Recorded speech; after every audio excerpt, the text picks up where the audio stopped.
Hello guys, welcome back to the channel. In today's video, I'm going to show you how you can increase the compressor speed in Grow Garden game app Roblox new BCB event update.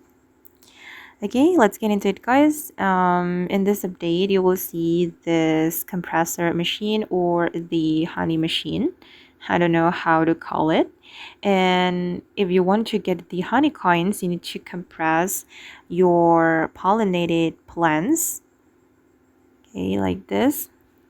And then after the plants are submitted to this machine, you need to wait for a moment, and then you can collect the honey coins from here, and you can see the timer, right?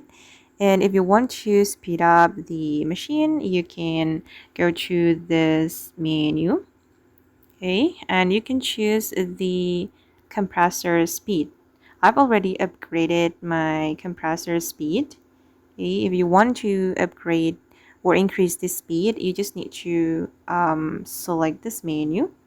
I've already upgraded until level 3, and I need 5k honey coins to upgrade to level 4.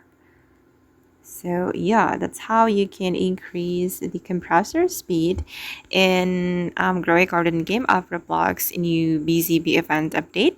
I hope this video will be useful for you. Thank you so much for watching, and bye.